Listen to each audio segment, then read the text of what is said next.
el ejército israelí habría acabado este lunes con el jefe del brazo armado de la Yihad Islámica en Gaza, ¿no es así? Así se ha informado recientemente. Hubo disparos, cayeron cohetes en Ashdod, una ciudad en el sur de Israel, no lejos de la franja de Gaza. Y quiero aclarar, sin ninguna intención de victimizarme, que hay amenazas de tirar misiles. Yo vivo en el centro del país, muy cerca de Tel Aviv, y hay amenazas de que pueden caer misiles aquí, así que doy el preaviso que si llega a pasar y escuchamos las sirenas, voy a tener que cortar la entrevista, ir al refugio con mi familia. Espero, por supuesto, que no pase. Entendido, teniente. Vamos a las preguntas rápidamente, Julio. Don Berni, buenas tardes y muchas gracias por atender nuestra llamada en un momento, además, para su país tan extraordinariamente delicado. Vamos a ver, los medios de comunicación en su conjunto no están contando la verdad de lo que está ocurriendo allí. ¿Por qué? Es una buena pregunta. ¿Por qué no cuentan? No quiero caer en el cliché del antisemitismo. Ahora hay una nueva antisemitismo que se llama antisionismo o anti-israelí. Es como decir, yo no soy antisemita, solamente me opongo a lo que hace Israel. Yo no defiendo a rajatabla todo lo que hace Israel, no digo que todo lo que hace Israel está bien, pero digamos que es muy sencillo quién está del lado correcto del conflicto. Por un lado tienes un país que se está defendiendo y ataca solamente objetivos militares, y por otro lado tenemos un flanco que nos tira 3.200 cohetes en la última semana. Piensa lo que hubiera sucedido si la cúpula de guerra no existiría. O sea, no quiero ni pensar la cantidad de muertos que hubiera habido. Israel invierte y ocupa en innovar. Israel desaliniza el agua y hace florecer el desierto. Israel tiene muchas innovaciones. Israel cuida a su población y eso no es casual que haya sido, no sé si el primer país, pero prácticamente el primer país en salir de la pandemia. Un bando que solamente destruye y malgasta el dinero también español. Construir túneles y nadarse a los dientes y pagar subvenciones a familias de terroristas, como que queda claro cuál es el lado correcto. ¿Hay preocupación en este momento en su país con respecto a la política de Sleepy Biden, a que así le llaman? No escucho bien, lamentablemente. Claro, nosotros también le estamos escuchando muy... No escucho, me disculpo, pero no escucho. Vamos a intentar recuperar la conexión con el teniente coronel en la reserva en unos minutos, a ver si podemos hacerlo, porque este asunto es importantísimo y ya más de 180 muertos en los últimos días y además la situación no tiene pinta de que se vaya. Ahí hay varias cosas. La primera es que contra la política que estaba llevando a cabo Donald Trump en la zona, que además la verdad es que había conseguido objetivos y logros que no se habían conseguido en los últimos 30 años en Oriente Medio. En este momento Biden ha decidido liberar todos los fondos que tenían para los palestinos sin contrapartida alguna. Trump siempre ponía algunas condiciones para la liberación de esos fondos y la más importante siempre era el que no se adoctrinara a los niños palestinos en el odio a todo lo que tuviera que ver con Israel, además de muchas otras condiciones. Pero esa liberación sin condiciones ha supuesto que los grupos terroristas dentro del Estado palestino estén en una movilización constante, apoyados por dos países fundamentales que en este momento son estratégicos, porque en Palestina no se producen ese tipo de misiles ni ningún otro tipo de misil. En todo caso, algunos cohetes muy pequeñitos y de muy corto alcance, pero ya Hamas y sus colegas disponen de proyectiles de más de 180 kilómetros de alcance, lo cual hace que pueden atravesar tranquilamente el Estado de Israel, que para que se hagan ustedes una idea es del tamaño más o menos de la Comunidad Valenciana. ¿Cuáles son los dos países que son claves? Se los comentamos ahora mismo, se lo decimos a Berni ahora mismo, a ver si nos lo confirma. A ver si nos escucha ahora Berni Moscovich, habla otra vez.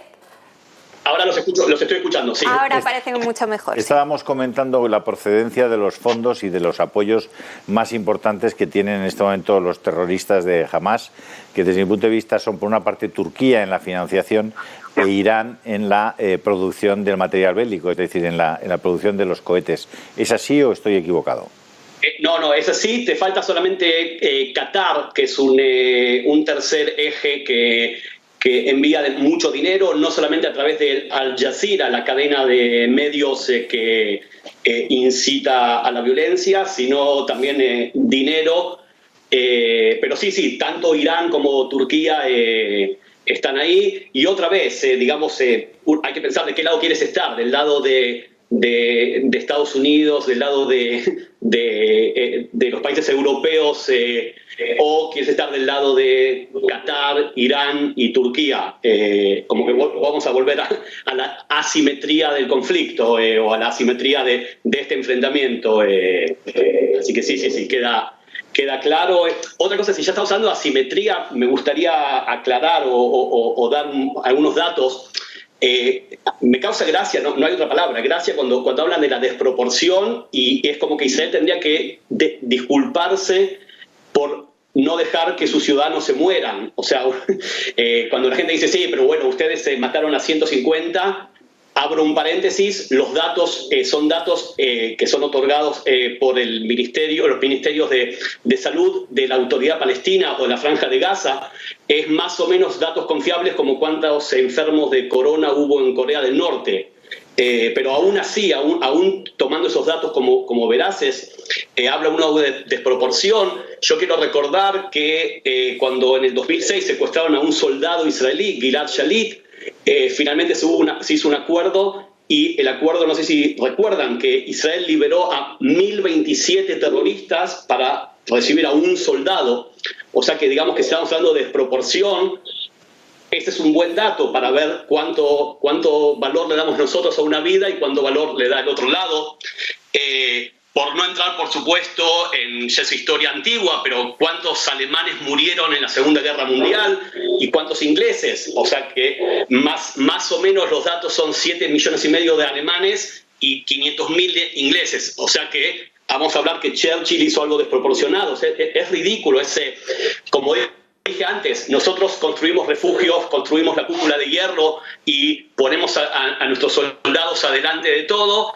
Y cuando Hamas dispara adrede desde centros poblados y desde hospitales, escuelas, mezquitas, claro, está haciéndolo para, digamos, pase lo que pase, va a ganar, porque si Israel no reacciona, entonces, bueno, van a seguir disparando. Y si Israel reacciona y van a derribar un edificio en el que también estaban las oficinas de AP o del Al Jazeera, como pasó ayer, anteayer, también el mundo se queja. Y a propósito, ¿no les parece curioso que caen edificios enteros y no hay un herido, un muerto, nada? Bueno, porque ustedes avisaron una hora antes para que se desalojara el edificio, eso es así.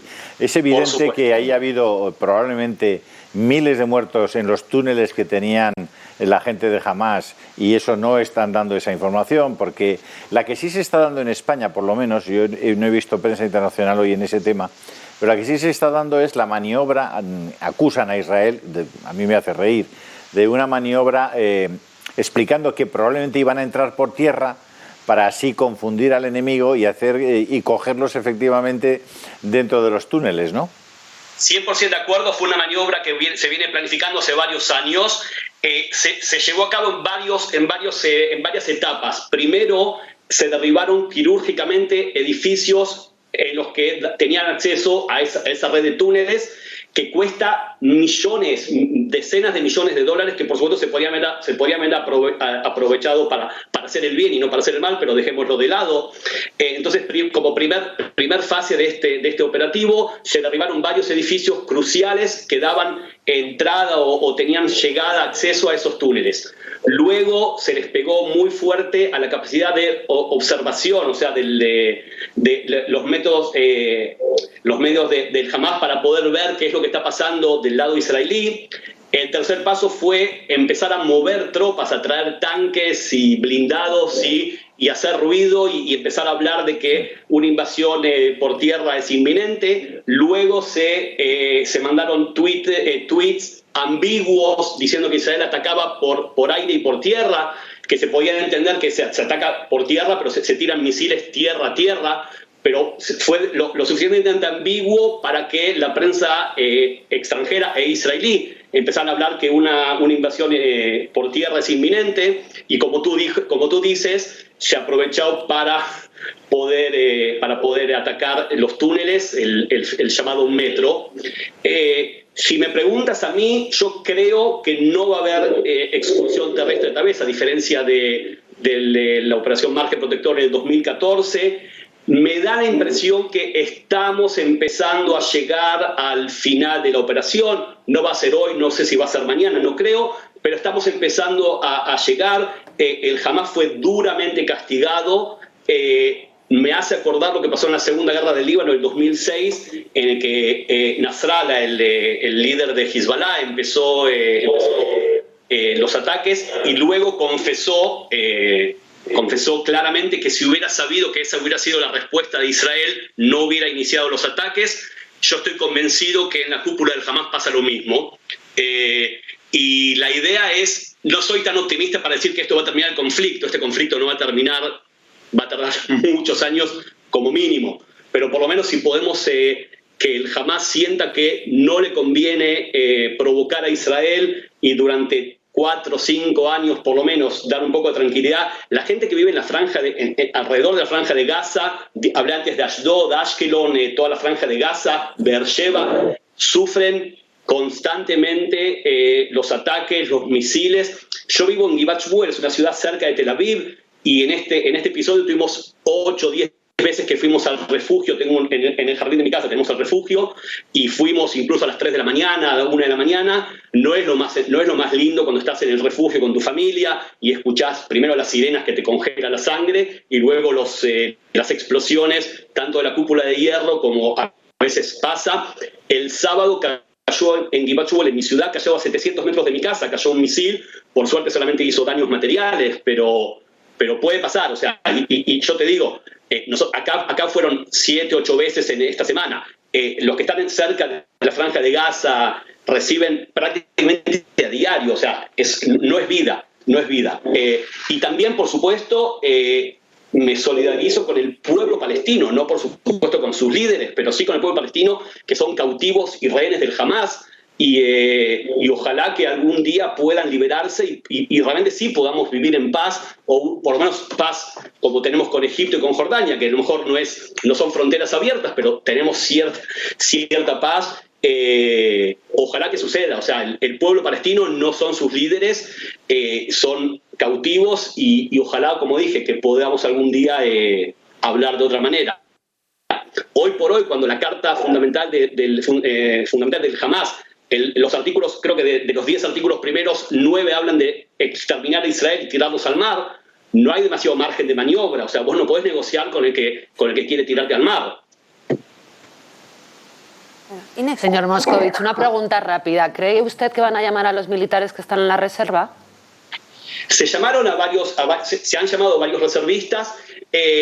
Otra vez, si no se entra por tierra, como dije antes, que espero y creo que no, probablemente no haga falta. Pero esto, el Medio Oriente, una chispa puede cambiar todo. De repente Hezbollah puede entrar al conflicto, o en Cisjordania pueden hacer algo, o de repente, Dios no lo permita, un misil del Hamas cause 15 muertos israelíes de un impacto solo, y cambiaría un poco las cosas. Por cómo se están dando en este momento, mi modesto análisis, mi opinión, es que estamos empezando a terminar esta ronda, que no es la primera y no será la última.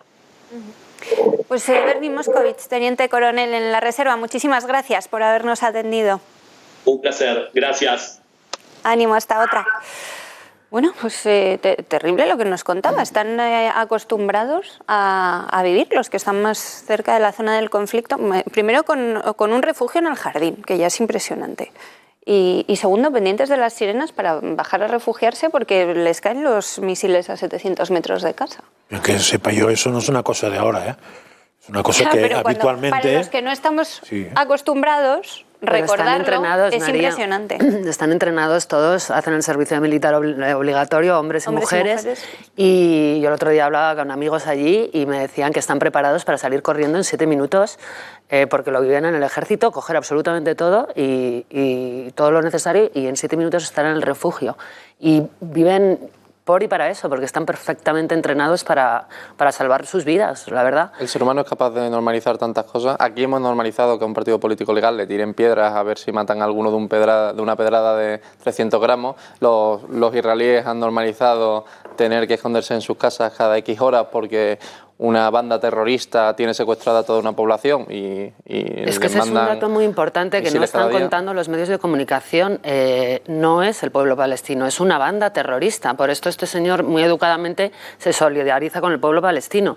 Y cómo no, los grandes medios de comunicación están contando la historia al revés y sobre todo falta el origen de la historia. Que todo empezó por un tema de una ocupación ilegal en una zona cercana a Jerusalén, me parece, y los tribunales han resuelto que esos señores ocupas se tenían que ir y es un conflicto que viene desde hace como 50 años. Entonces, cuando no cuentas la historia completa, no contextualizas los hechos y das las dos versiones, pues confundes a la población y toda la población está juzgando al pueblo israelí sin conocer la historia completa, ¿no? A mí me da mucha pena porque yo como vasca además sufro mucho porque es como si nos trataran, o sea, si ETA empieza a disparar el resto del país y el resto del país se defiende y resulta que cuentan que es la historia de los vascos, no son los vascos, es ETA. Entonces eso lo entiende mi cabeza, sí. Lo que tengo claro es que los palestinos y los israelíes en este momento están echando de menos la administración de Trump. Que antes Julio lo señalaba, que consiguió cosas que no se habían conseguido en 40 años, que es poblaciones desde Yom Kippur, desde los años 70, que países, naciones árabes reconocieran al Estado de Israel. Ha mencionado Qatar, la Unión de Emiratos Árabes. Eso era un éxito que yo creí que nunca llegaría a conocer, que para mí hubiese sido meritorio nada más que por eso para el Premio Nobel de la Paz, no como se lo dieron a Obama, y que realmente Israel ha vivido mucho mejor bajo la administración de Trump y los palestinos ya han estado obligados a sentarse en la mesa y a discutir sus temas en la mesa e Irán mucho más controlado de lo que está ahora bajo la administración de Biden. Y esa es una realidad con unas consecuencias directas sobre la salud y sobre vidas que se están perdiendo. A Trump nunca le habrían dado el Nobel porque para que te den el Nobel tienes un requisito indisoluble que es bombardear a niños iraquíes. Si no bombardeas a suficientes niños iraquíes, nunca te conceden el Premio Nobel de la Paz. Oh, pero es así, o sea, que Irán vuelva a tener la influencia que está teniendo en Gaza y en la población palestina, que no es otra cosa, que es un ramo, un brazo de la inteligencia iraní, por decirlo de alguna manera, a mí me deja sorprendido. O sea, como sorprendido te deja que Qatar esté en ese juego, ¿no? Qatar, que por cierto es el propietario de Al Jazeera, que es probablemente la televisión árabe más importante, que tiene más influencia y que fue montada por nuestro amigo Jaume Roures, que tiene enormes y oscuros intereses en Qatar. Pero dicho eso, el otro día creo que hubo unos ataques a una televisión, a una sede de Al Jazeera que yo también condeno, porque defiendo periodistas, ¿quieres decir el edificio? No fue Al Jazeera, es decir, es el edificio que ha mencionado Bernie. Sí, era AP. Y es un edificio donde estaba Associated Press, estaba Al Jazeera. Y había otros allí, les avisaron, porque desde ese edificio tenía la acceso central operativa de Hamas. Pues qué malos periodistas, ¿no? O sea, que no informarían también si desde su propio edificio estaban lanzando misiles una banda terrorista. Claro, es que no es que lanzaron los misiles desde allí, sino que ahí estaba el centro operativo, es decir, estaban los tíos que estaban planificando, ordenando, organizando los 2.000 proyectiles que cayeron, iban a caer sobre Israel y que gracias a esa cúpula de hierro que han montado, lograron prácticamente que el 90% fueran, digamos, capturados, interceptados en el aire. Y yo que pensaba que los periodistas más inútiles estaban en la SER, pues no, también los tenemos allí. No, pero avisaron y por eso no hubo ni un solo muerto en el. Cuando veis que cae todo el edificio, la verdad es que la precisión tirando edificios es muy preocupante, ¿no? Quirúrgica.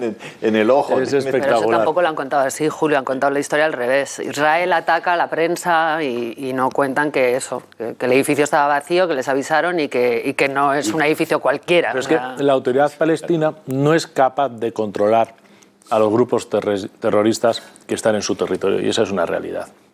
La presencia de Irán ha ganado muchísima fuerza en el entorno y yo creo que... Turquía, que está siendo muy beligerante en este asunto. Y Turquía, es verdad. Y poniendo mucho dinero.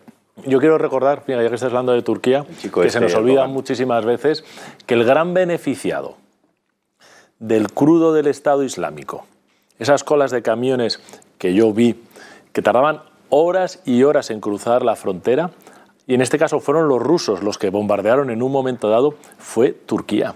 Y estuvieron comprando crudo a un 50% del precio de mercado que venía de los pozos y en algunos casos productos refinados que venían de las refinerías que controlaba el Estado Islámico durante año y medio, sin que la comunidad internacional ni Naciones Unidas nadie hiciese nada. Era espectacular. Tú ibas de Suleimanía o de Kirkuk a Erbil y veías los camiones parados al lado de la carretera en la única dirección en la que podían ir para la frontera turca, hasta el punto que tuvieron que sacar una ley en Irak con pena de muerte para el que comprase o traficara con esos productos derivados. Y el gran beneficiado, dicen las malas lenguas, era el hijo de Erdogan. Yo lo vi durante meses, tuve la suerte en septiembre, si no recuerdo mal, octubre del año 2014, que estuve con Santiago ahí y me lo llevé y lo pudimos ver. ¿Y dónde van estos? Van a Turquía. Y la gente dice, ¿pero cómo puede ser? ¿Cómo puede ser? Turquía, Erdogan es una figura peligrosísima. Bueno, recuerdo que montó un autogolpe de Estado que detuvo a más de 90.000 personas, que eran sus opositores, que se ha cargado cualquier oposición política dentro de Turquía y que pues muy recientemente no les cedió ni siquiera una silla a doña Úrsula para sentarse. Es decir, ese tipo de gente es lo que tenemos enfrente y a quien estamos favoreciendo. Efectivamente.